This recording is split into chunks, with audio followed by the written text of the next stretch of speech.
There is one question humanity has asked for generations. A question that philosophers, poets, revolutionaries, and seekers have all wrestled with. Who are we? Yes, you heard me right. Who are we? It sounds simple, almost naive, but underneath its surface lies one of the most complex truths we can confront: identity. In this video, we are diving deep into the idea of identity, where it comes from, how it shapes us, and how it's used to shape the world around us. Carl Jung, the famous psychologist, once said, "The world will ask you who you are, and if you don't know, it will tell you." From the moment we are born, we inherit identities: our name, our caste, our religion, our gender. As we grow, we accumulate more: the schools we attend, the cities we live in, the languages we speak, the ideologies we are exposed to, and eventually we begin to answer that question. We start to wear these labels like skin. But here's the thing: are we choosing them, or are they being chosen for us? Identity is powerful, so powerful that entire empires have risen and fallen over it. Wars have been fought, lives sacrificed, elections won, families torn apart. Why? Because identity makes us feel seen. It gives us belonging, community, purpose. But it also makes us vulnerable. Humans are wired to protect what they believe defines them. So when a politician, a preacher, or a system tells you that your identity is under threat, you react. Sometimes without thinking. Fight, defend, attack.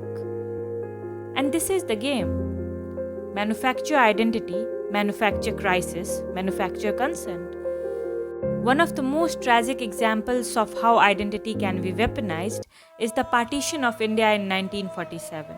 It wasn't just a political division, it was a human catastrophe. Families were torn apart, homes were abandoned, children lost their lives, and countless women were subjected to unspeakable violence.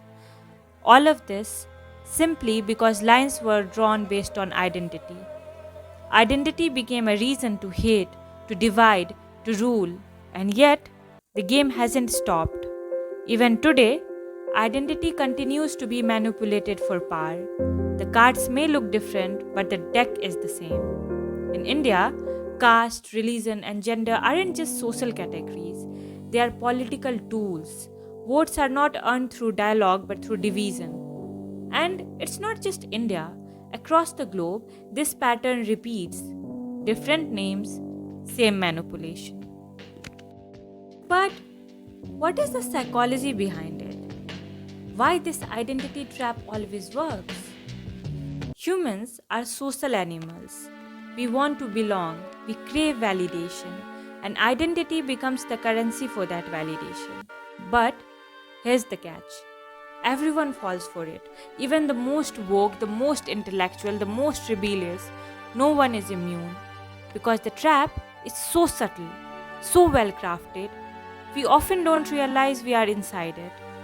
And that's why we must ask, who am I really? Not what I was told, not what I inherited, but what I have discovered. Identity also helps us understand others more deeply and encourages kindness toward the broader human experience. When we recognize how identity shapes a person, we become more open minded, especially toward those whose beliefs differ from our own. Take Lakshman from Rang De Basanti. He starts off as the stereotypical conservative nationalist, rigid, suspicious, closed off. But he's not hateful. He's a product of conditioning. Then he meets DJ and his friends, especially Aslam, a Muslim, and everything begins to shift.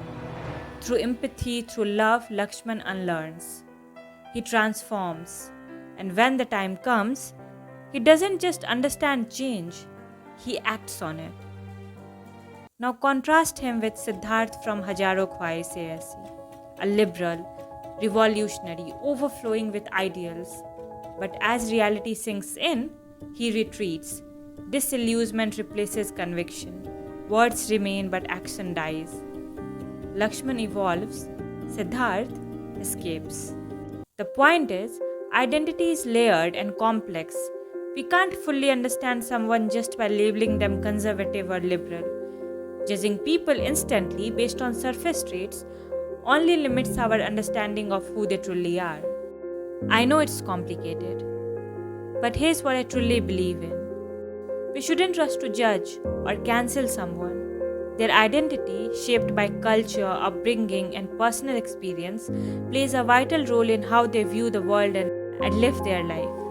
Some people question everything, they reject inherited labels, they go on a journey of self discovery. But even among seekers, there's a divide. Some find themselves and then look down on others who haven't. They confuse insight with superiority.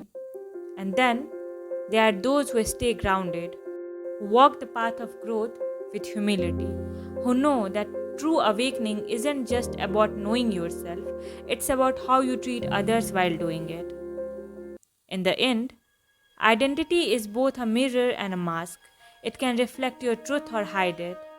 But there's one kind of identity that cuts through it all, not caste, not class, not gender, but humanity.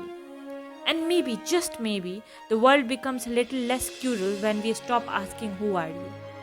Because in a world obsessed with labels, the most radical act is to love someone simply because they are human. And as the Carl Jung said, know all the theories, master all the techniques, but as you touch a human soul, be just another human soul.